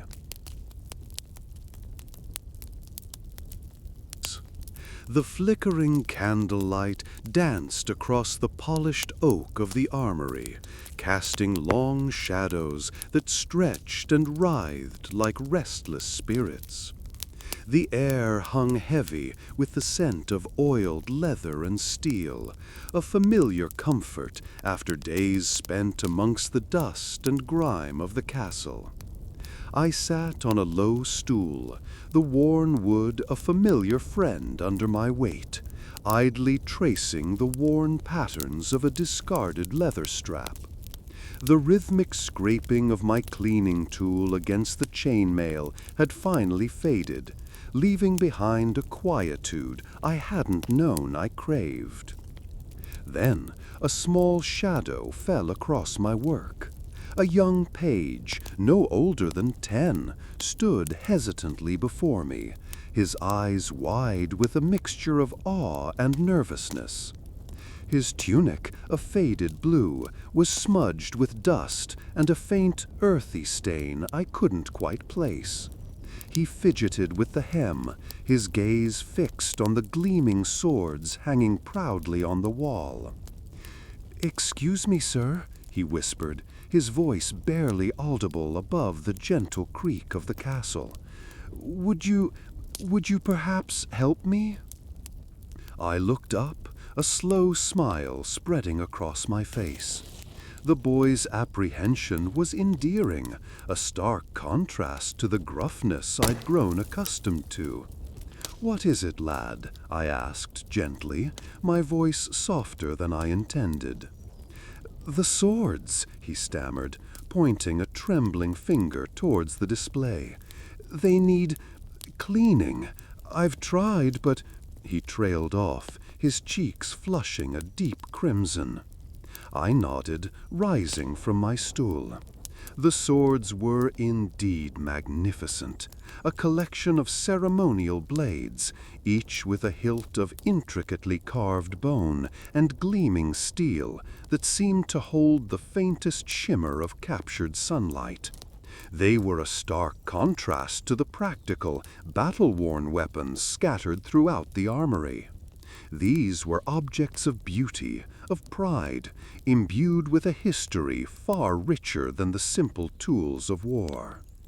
The boy watched, silent and watchful, as I carefully selected a soft cloth and a small pot of polishing compound. The cool, smooth metal of the blades felt strangely comforting against my fingers. The boy's silence was almost palpable. I spoke to him to break the silence. "Do you know whose swords these are, or the battles they were used in?" He shook his head. The intricate carvings on the hilts felt fascinating under my fingertips. Delicate scrolls and mythical beasts, their details brought to life by the careful application of the polishing compound. The rhythmic action of polishing the blades was almost meditative, the smooth strokes a soothing balm to my tired muscles and mind. The boy watched intently, his initial nervousness replaced by a quiet fascination. He even started to hum a simple tune, a low, wordless melody that blended perfectly with the gentle sounds of the armory. As we worked, I told him stories, not of grand battles or heroic deeds, but of the craftsmen who had forged these blades, of the care and skill that had gone into their creation. The boy listened intently, his eyes shining with a newfound appreciation for the history held within these objects. He began to mimic my movements, his small hands carefully polishing a section of one blade. There was no need for specific instruction, simply the shared effort in a quiet, companionable silence. With the setting sun painting the armory in hues of orange and crimson, the last sword gleamed, reflecting the firelight in a dazzling array of colors. Both of us stood back, admiring our work. The boy's grin was bright, a beautiful beacon in the softly lit room. The last glint of polished steel reflected in my eyes, a final, satisfying stroke completed on the ceremonial sword's hilt. The quiet intensity of the task, the meticulous rubbing and buffing, had settled a quiet calm over me, a stark contrast to the hours I'd spent earlier. The armory, usually a place of echoing clang and the sharp scent of metal, was now hushed. The only sounds the gentle creak of the wooden floorboards under my feet and the rhythmic rasp of my polishing cloth. Then a voice, gruff but not unkind. "Oi, you! A hand's needed in the kitchen. Supper's on the boil, and the lads are starving." The voice belonged to a man I'd seen around the castle, a soldier with broad shoulders and hands calloused by years of work. He often stood guard near the stables, his expression usually set in a stern mask, but his eyes held a flicker of something gentler beneath the surface. The transition from the silent armory to the clamor of the kitchen was immediate and jarring. The air, thick with the smell of roasting meat, herbs, and wood smoke, hit me like a wave. The clatter of pots and pans, the shouts of cooks barking orders, the rhythmic chopping of vegetables, it was a symphony of chaos compared to the quiet precision of polishing swords. My initial nervousness quickly gave way to a strange sort of exhilaration. This was a different kind of rhythm, a faster, more frenetic pace than the meditative calm of the armory. I found myself surprisingly adept at the simple tasks assigned to me, carrying bowls of steaming stew, fetching herbs from a nearby shelf, even helping to stir a massive pot of something bubbling and fragrant. The cooks, initially gruff and curt, seemed to soften as I moved with a quiet efficiency, my previous solitary work having given me an almost unnatural focus and stillness. One, a burly man with a perpetually smudged apron, even cracked a smile as I expertly carried a tray of freshly baked bread without spilling a single crumb. The camaraderie was immediate, a sharp contrast to the isolated quiet of the armory. There was a shared purpose in the air, a sense of community in the frantic preparations for the evening meal. Laughter mixed with shouted instructions, creating a bizarre counterpoint to the day's quiet tasks. My hands, still smelling faintly of polishing oil, moved instinctively, efficiently, finding unexpected satisfaction in this new rhythm of work. The sounds of the kitchen, once overwhelming, were now a comforting backdrop, a familiar hum of activity that wrapped around me. The warmth of the oven, the steam rising from the bubbling stew, the rich, earthy smells of roasted vegetables, all formed a comforting tapestry that eased the lingering exhaustion from my earlier task. The transition from solitary work to shared effort was surprisingly seamless, and a quiet contentment filled me as I moved through the kitchen's organized chaos. The air hung thick with the scent of yeast and warmth, a comforting contrast to the usual smells of dust and old stone that permeated the castle. My hands, still faintly slick with the oil from the chainmail, felt strangely out of place in this new environment. The kitchen, usually a cacophony of clattering pots and pans and shouted orders, hummed with a different energy tonight, a quieter, almost anticipatory buzz. A young kitchen boy, no older than 10, his face flushed and streaked with flour, approached me. His breath hitched slightly as he spoke. "Excuse me, sir," he stammered, his voice barely audible above the kitchen's low thrum. Could you help me? Master Cook says the bread's ready, and this basket, it's heavier than I thought." He gestured towards a large wicker basket overflowing with loaves of freshly baked bread. The aroma was intoxicating, a rich, yeasty sweetness laced with the subtle hint of wood smoke from the oven. Each loaf, golden brown and crusty, seemed to radiate warmth. The boy's small hands struggled to maintain a firm grip on the basket's handles. I nodded, a quiet agreement forming on my lips. The weight of the chainmail, though still a physical presence, felt lessened now, a phantom ache compared to the immediate reality of this new task. I reached out, my hand meeting the rough woven surface of the basket. It was surprisingly heavy, the weight settling deep in my arms. The boy let out a small sigh of relief as I took a share of the burden. Together, we carefully navigated the narrow passageways of the kitchen, avoiding the bustling cooks and their assistants. The heat of the oven lingered in the air, a pleasant warmth that contrasted with the chill of the stone corridors.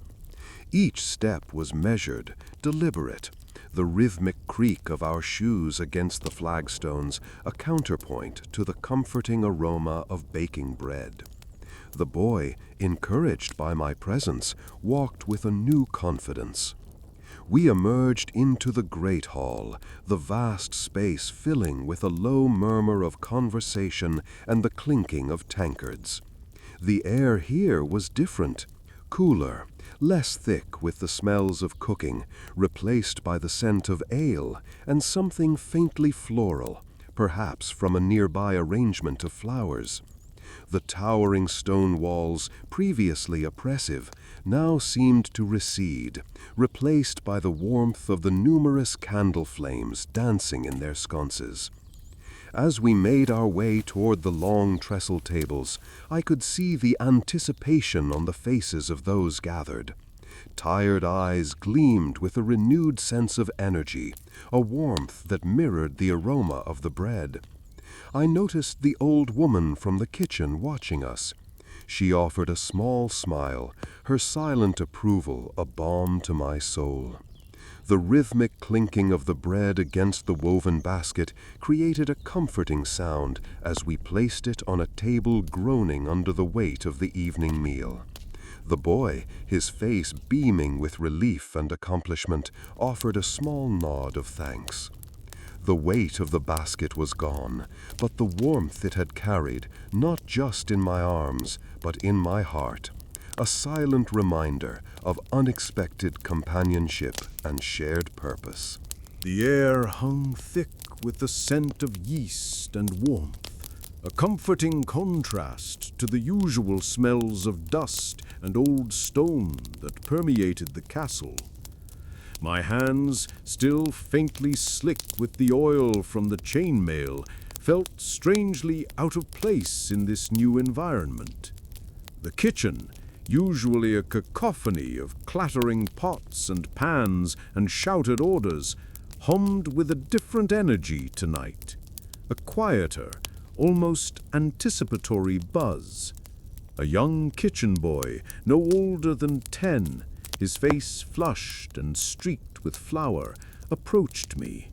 His breath hitched slightly as he spoke.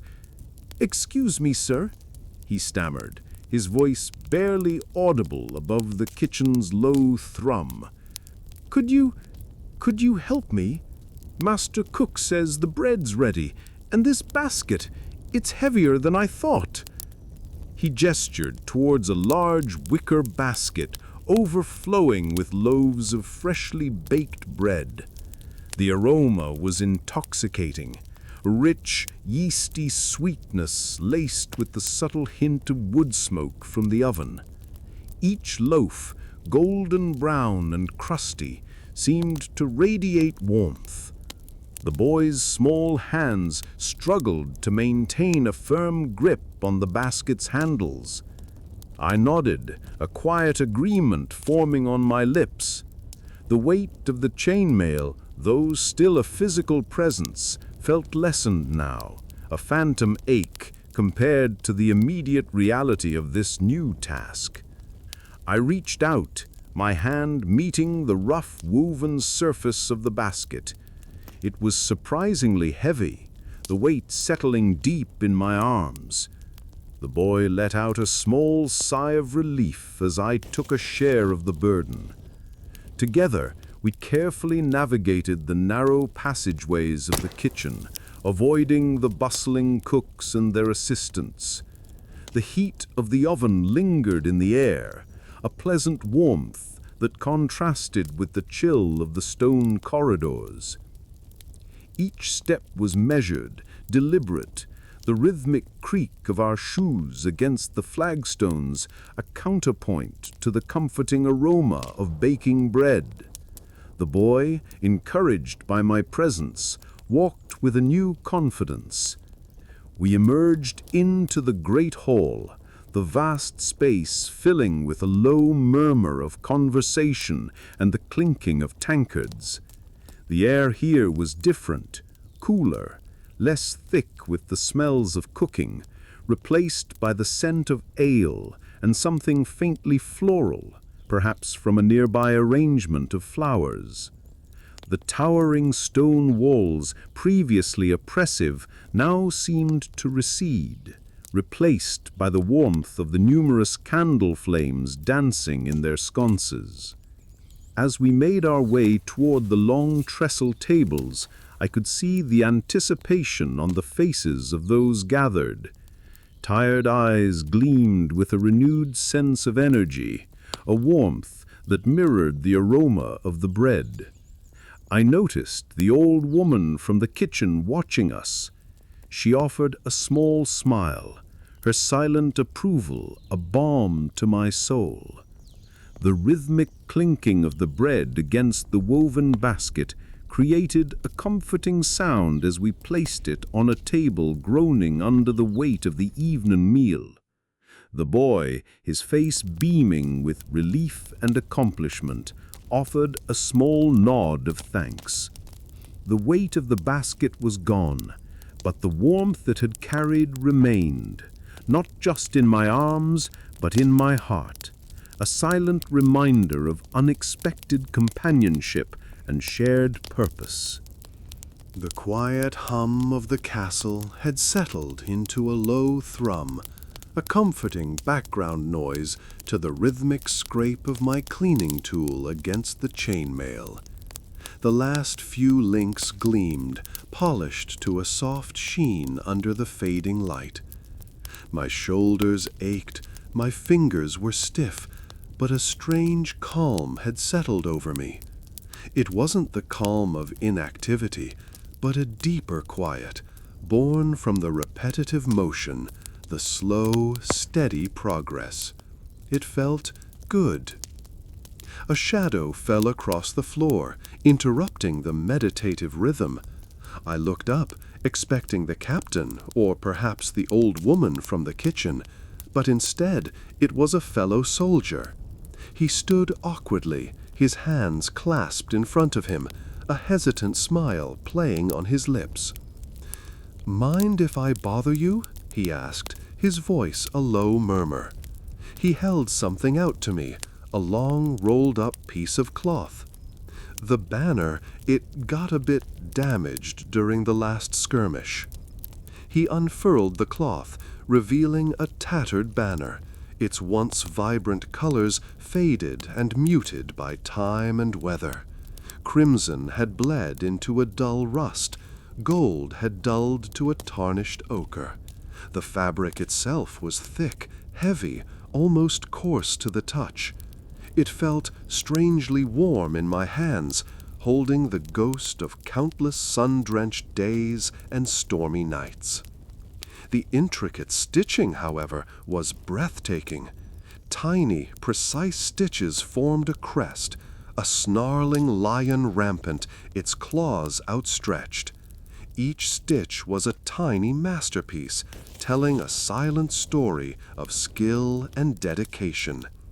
It was a beautiful thing, even in its damaged state.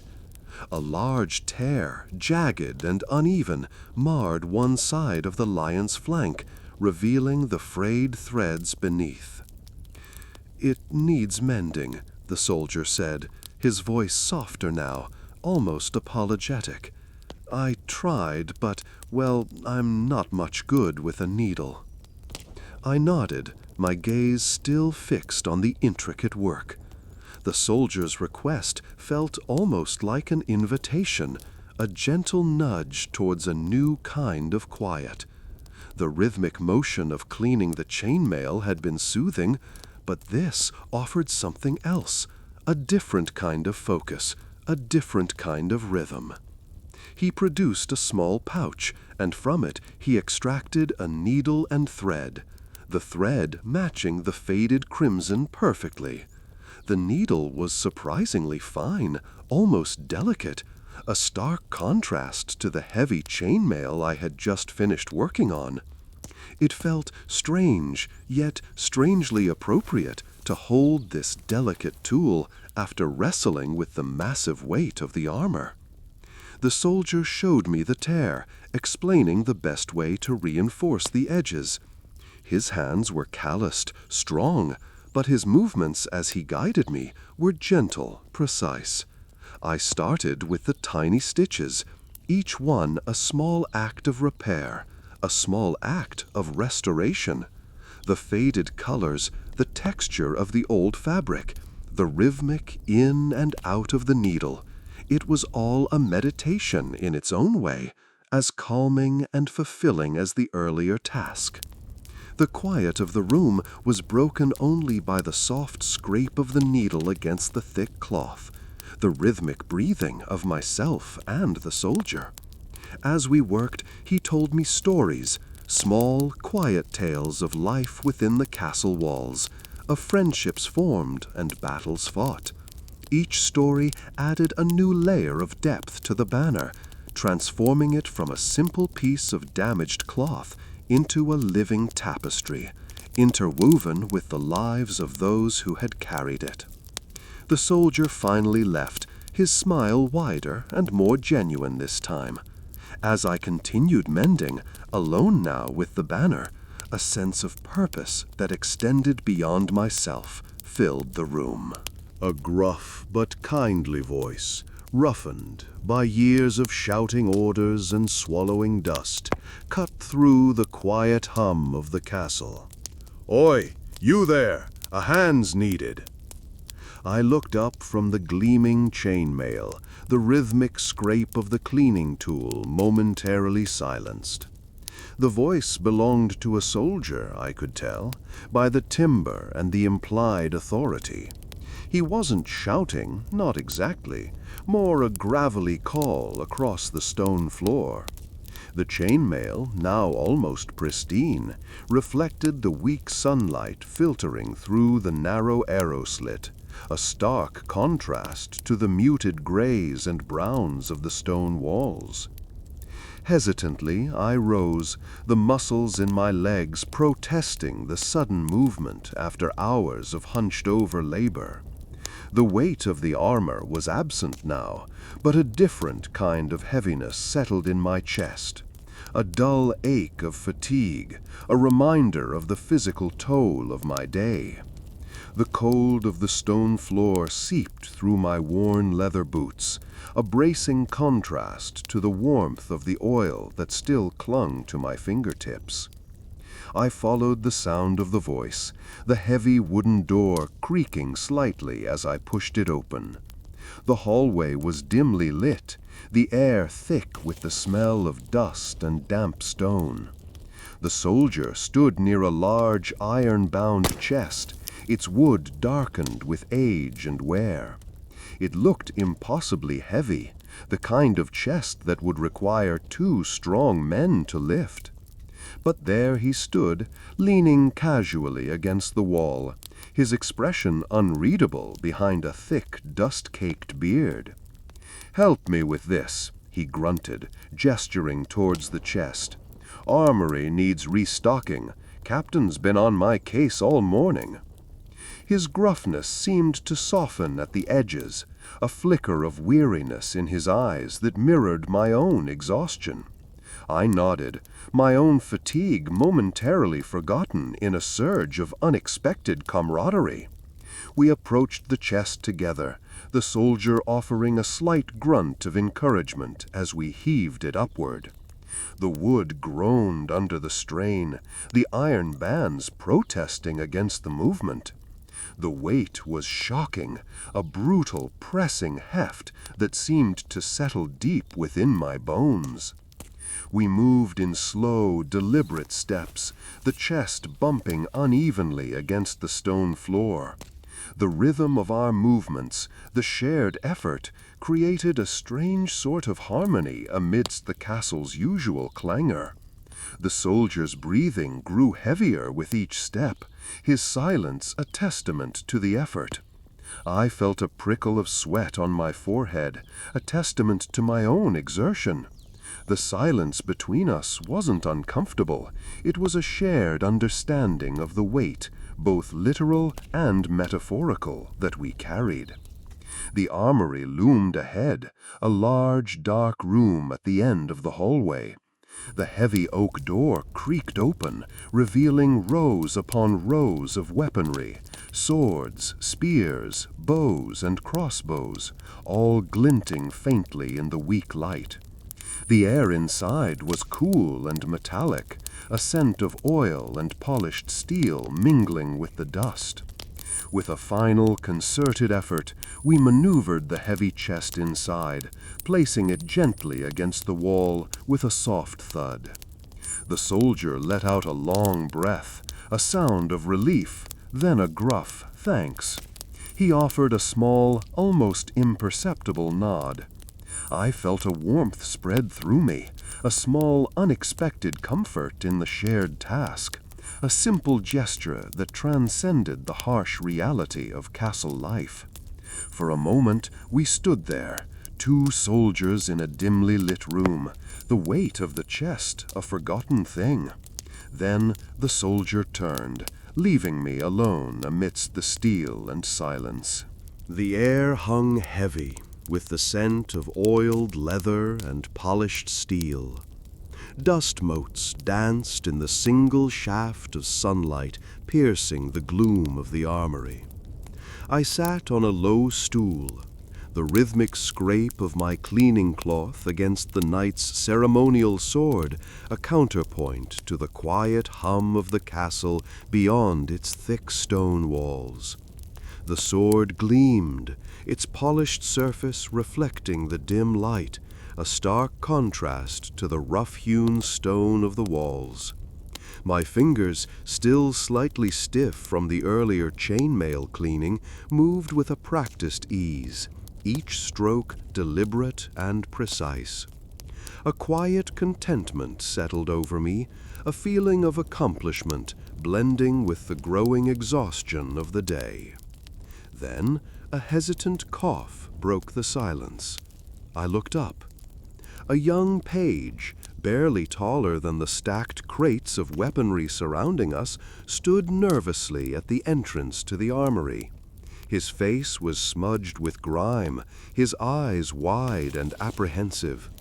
He shifted his weight from foot to foot, clutching a small leather-bound pouch in one hand. "Excuse me, sir," he stammered, his voice barely a whisper above the gentle creak of the castle's timbers. I seem to have lost an arrow. It's up there." He gestured with a trembling finger towards a high shelf crammed with longbows, quivers, and bundles of arrows. I followed his gaze. The shelf was indeed high, almost touching the vaulted ceiling. The arrows were haphazardly stacked, their fletching a jumble of feathers and colors. Reaching it would require some careful maneuvering amidst a precarious collection of potentially lethal weaponry. "Let me see," I said, rising slowly. The stiffness in my muscles protested, a familiar ache reminding me of the long day's work. I approached the shelf, my movements cautious and deliberate. The air smelled faintly of wood and feathers, a sharp scent cutting through the metallic tang of the armory. I carefully assessed the situation. A direct reach was impossible. I needed a strategy. I spotted a sturdy wooden crate nearby. Its contents, what appeared to be spare bolts and crossbow components, thankfully light. I shifted the crate, using it as a makeshift step. Even with the added height, the shelf remained just out of reach. I carefully tested the balance of the crate before carefully stepping onto it. The wood groaned under my weight, but held. The task was more delicate than I'd initially imagined. I carefully reached between longbows, their tips brushing against my sleeve. My fingers brushed against the smooth shaft of an arrow before finally locating the lost one. It was a simple hunting arrow, its fletching slightly bent, but otherwise unharmed. With the arrow secured, I carefully descended from the crate. The young page's eyes widened as he watched, his nervous energy replaced by a quiet relief. He took the arrow from me, his fingers trembling slightly as he grasped it. "Thank you, sir," he breathed, his voice laced with gratitude. He scurried away, the small leather pouch swinging gently from his hand. The silence returned, punctuated only by the gentle scrape of my cleaning cloth and the soft creaking of the castle. The sunlight shifted, casting longer shadows across the armory. A sense of calm settled over me, the small act of retrieval a quiet counterpoint to the day's larger tasks. I continued my work, the gleaming surface of the sword reflecting the fading light, my body tired, but my mind strangely at peace. The rough woolen blanket felt comforting against my skin. The stone floor surprisingly cold even through its thick layers. Sleep, deep and dreamless, had finally claimed me, leaving behind only a faint echo of the day's labors. The castle was still, the only sound the quiet sigh of the wind whispering through a crack in the stonework. Awakening was gradual, a slow surfacing from a sea of slumber. The first sensation was a dull ache in my muscles, a testament to the day's physical exertion.